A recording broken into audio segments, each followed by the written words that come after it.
Hari Om. Let's start with the prayer.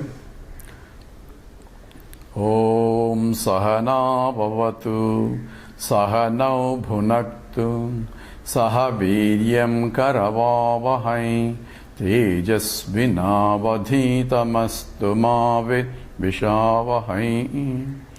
Om Shanti Shanti Shanti. Chinmayam Vyapiyat Sarvam Trailokyam Sacharacharam Tatpadam Darsitam Yena Tasmai Sri Gurave Namah. Sri Gurubhyo Namah. Hari Om. We introduced that to recognize myself, the mind is not prepared yet, and for the preparation of the mind, I need a purification of the mind, and for purification, Karma Yoga is prescribed. Karma Yoga is the most efficient way of purification of the mind. Now, Krishna introduces the Karma Yoga in the second chapter of Gita with the statement, Karmani eva adhikaraste ma paleshu kadachana.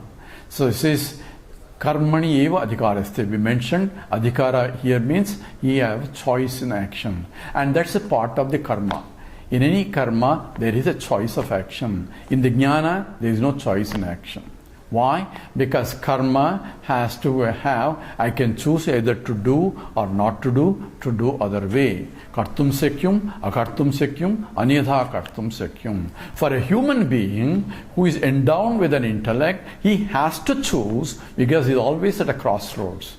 To do or not to do also is a choice of action. If some crime is going on, if an innocent child is being molested, says, looking at it, I am not getting involved in karma. That's also your choice, and you are responsible or accountable for that choice of action. So therefore, not to do is also a choice of action, and to do it another one way, to do it the other way, all are choices that you have in the karma. And for an intelligent being, I had to use a choice. What kind of choice I exercise depending upon my value system. My culture, my education, all that will come into picture to guide me what is the choice of action that I have to do. So mother teaches, beta, you should not do it. You should do this. So from the childhood, the parents start guiding what is the right action and what's wrong action. And the teachers in the school, and ultimately the society also teaches. So this is, the education goes on where I had to use proper knowledge, intelligence to know what is right and what is wrong for me to choose. Sometimes, even though I know what is right, I may feel like doing something else, and that's because of the pressure of vasanas. Because of my attachments, I know what is right thing to do, but I may do something else because of these vasanas. That we have analyzed before. Now we'll analyze the statement of Krishna. It says, Karmani eva adhikaraste ma paleshu. It says, you have only choice in actions, but not in the results. And we said, result is actually the motivating force for my action. So I may perform an action with an expectation of a result, but as an intelligent being, I should also expect that my expectation can go wrong. That's also a possibility is there because I am not omnipotent. I am not able to dictate this should be the result for my action. I cannot dictate the result. All I can do is perform the action, expect the result for the action. This is a simple law that Krishna is telling us. And suppose I give a simple example. I have a stone in my hand. I have a choice of action. Choice of action is, I can throw this side, I can throw forward, I can throw up, or I can throw up. That choice I have. But once I perform the action, if I throw it, then the result of the action, my action is over, but the result is dictated by, not by me. It's dictated by the trajectory of that stone is dictated by the gravitational forces and all other forces that I am not the author of. And who is the author? Who is the author of all those laws that dictate the results of the action? And that is called Ishvara. So Ishvara gives me the results of the action for every action I perform. This has to be understood, because I have no choice, or I cannot mend or amend those laws that are determining the results of the action. Otherwise, I can be master otherwise. I can perform any action and say, let this be result. I cannot. I can only expect and learn, and when I perform the action, and when I throw a stone here, and if the stone doesn't go all the way to Hyderabad, if I am sitting here and expect a result that this stone has to reach Hyderabad all the way, I am sitting in a Madras and throwing a stone there, expecting a result that is not there in the action. So that is my problem. So I had to do action, and if the result is what I expected, my action should be appropriate to give me the result, knowing the laws that are there governing the system. So I know the gravitational force, I know the frictional forces, I know all other obstacles that can come in. If I take into all those considerations and perform an action, taking that into consideration, then I may get the result of what I expected.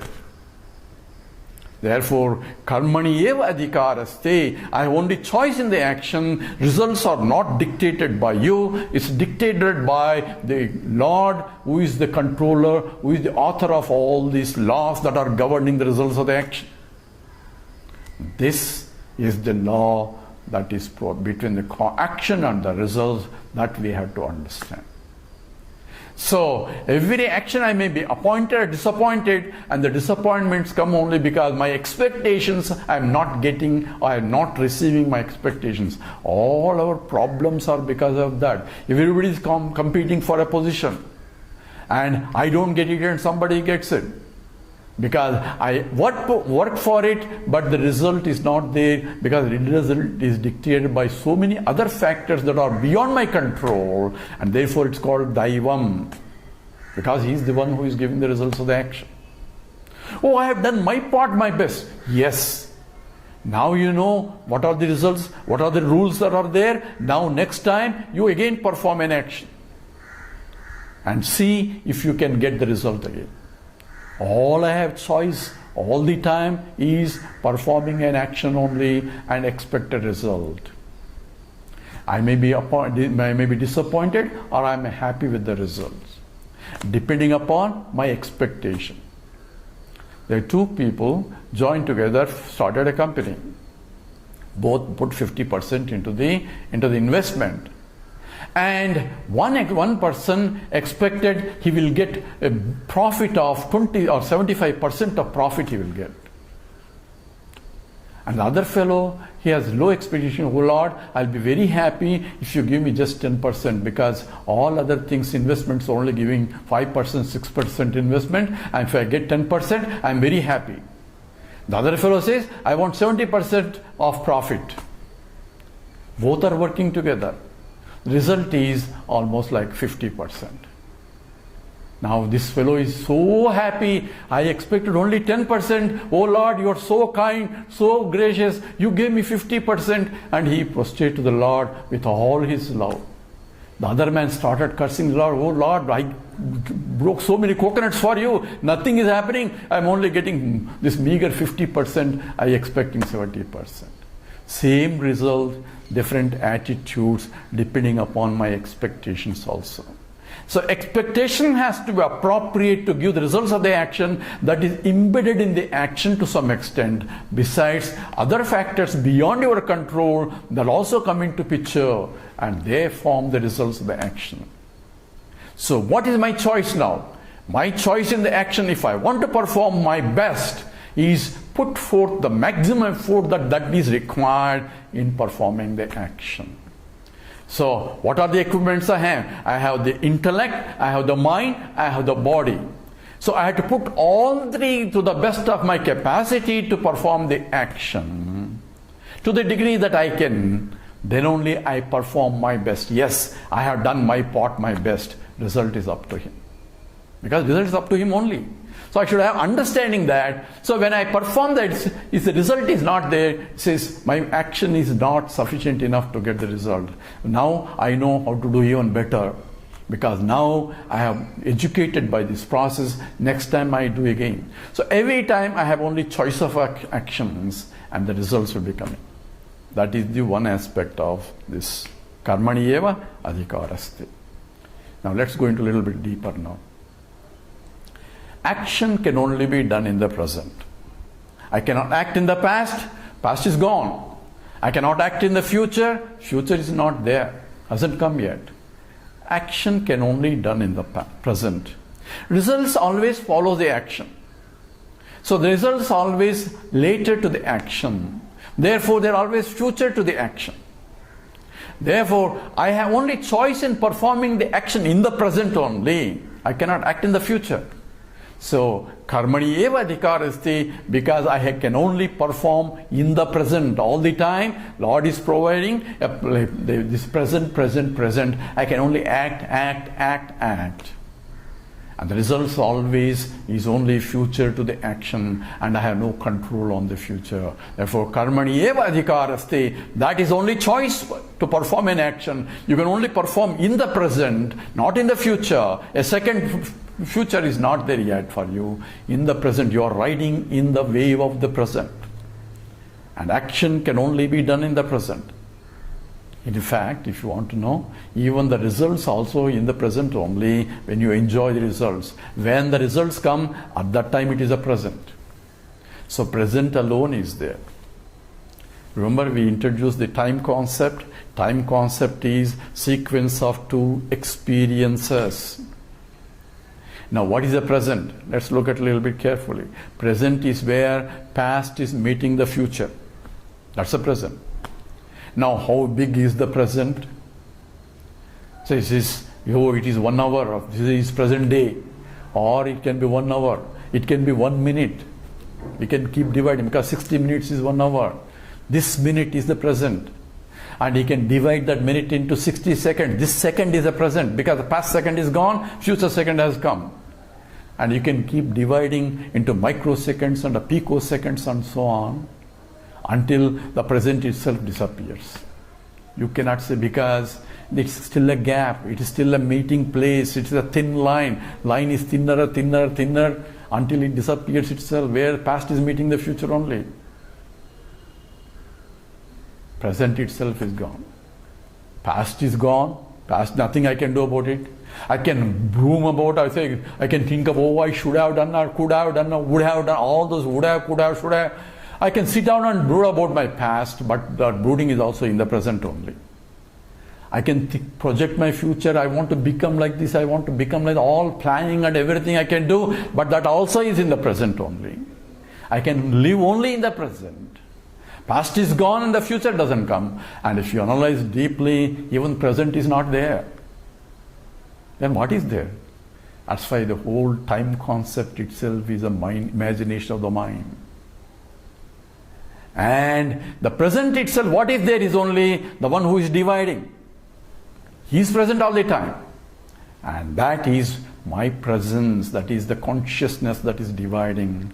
And that is the absolute truth. I am transcending the time, not by anything, because that is the nature of the existence itself. That's the nature of the consciousness itself. It transcends the concept of time itself, because the time is only within the consciousness. I am conscious of the present, I am conscious of the past and the future. Therefore, whole time concept is within the consciousness.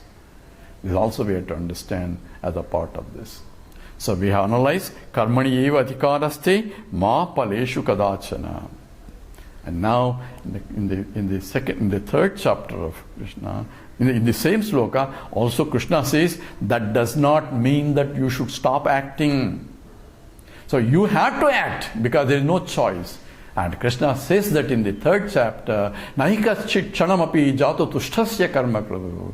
Says there is no one who can remain without acting, because life itself is a continuous action. Every moment there is an action going on, and whole life itself is continuously vibration going on. And when you perform an action, the whole world responds back. And this action and the results and the action results is continuous process. And there is nobody can stop acting.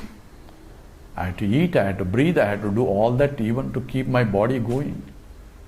The actions is a part of very life itself. I therefore don't stop acting. but understand the laws governing the action and then act properly. And that is what will take. Then how should I act so that I don't react? Because I am only choice in action. Reaction depends on the results of the action. So what should I do so that I don't react and then get affected by the mind? Because I don't like the result. So raga dvesha is developed depending upon my likes and dislikes, looking at the result. I made a beautiful coffee, but the coffee is terrible. So what should I do? I don't like this coffee. So likes and dislikes are coming in between and interpreting the results in terms of likes and dislikes. And now what should I do? How do I accept the results of the action that I have performed when it comes from the Lord? So this we have to take into the next loka. And there Krishna says in the 3rd chapter, says Yajnartam karmanom yatra lokoyam karma bandhanaha tarartam karma kaunteya. Says Yajnartam karma. Says for the sake of yajna you perform an action. Now we have come to from the law of action. Now says how should I perform the action? Because I had to perform the action. That is given granted. So how should I perform the action given a situation right now? Because I have a choice in the action and expecting certain result, then I say I am performing an action towards the result, then therefore my direction, the action is also now tuned towards the action, towards that result that I want. Now how should I perform the action so that when the results come, I don't get affected because the results are coming from the Lord? So here Krishna gives you a methodology here. He says, Yajnartam karmanon yatra lokoyam karma bandhanaha. Because remember we went into the analysis of how vasanas come into picture. When I perform the action, I get results, and then there is a tangible result and there is an intangible result. Impression lives in the mind and that leaves vasanas. Sir, you just now mentioned I cannot but act. And when I perform the action, I am getting a result and therefore I am getting the vasanas also. So this is good. When am I going to get liberated? Because every time I had to act and then I am getting a result, and that is also leaving an impression, and this impression again propels me to act, and this is becoming a vicious cycle and I cannot get out of it because you say I have to act. So therefore Krishna gives a recipe of how to get out of this. What he says, Yajnartam karmanaha anyatra lokaha karma bandhanaha. It becomes a bondage if you don't do this. So how should I do it? You perform an action for the sake of yajna. So what yajna? Now I have to become a homum and all that. No, yajna is action where everybody starts participating in the action to the best of their capacity for the benefit of the totality, sacrificing their own self so that that action will be successful. That's what yajna means. In olden days, they used to perform a yajna where for the benefit of Lok Kalyanam, for the benefit of everybody, and everybody was pitching in for the success of that yajna. People who are constructing the yajnashala, they were doing their part best. The people who bring the milk, they brought their part best. So everyone is participating in the total yajna to whatever capacities that they have, to the best of them, for not for their sake, for the sake of the success of the yajna, which benefits everybody. That is what is yajna symbolically means. So Krishna says, for the sake of yajna you perform. It's because it's a teaching to Arjuna who's familiar with yajna. So yajna is a cooperative endeavor where everyone starts pitching their part, their best, to the maximum capacity that they can in a self-sacrificing way for the benefit of the totality. That becomes a definition of yajna. Now you apply this to that, where now yajna involves all components that are involved to the maximum capacity that they can involve in a self-sacrificing way for the benefit of the totality. then only it's called yajna. If you perform that in the sake of yajna, yajnartham karma anyatra, if you don't do it, karma becomes a bondage. That means it leaves an impression for you. If I perform in the form of yajna, then it does not leave impression of that, because I am doing it for the sake of the totality, not for my sake. This is the essence of karma yoga. So Krishna gives, this is the success where everybody can be successful, at the same time free from bondage. Otherwise, anyatra loka ayam lokaha bandha, this causes the bondage. For action gives you the bondage. You cannot but act, and this action will leave you bondage, and again will force you to act, and you get into a vicious circle. So only way involves is that you perform the action in the attitude of yajna.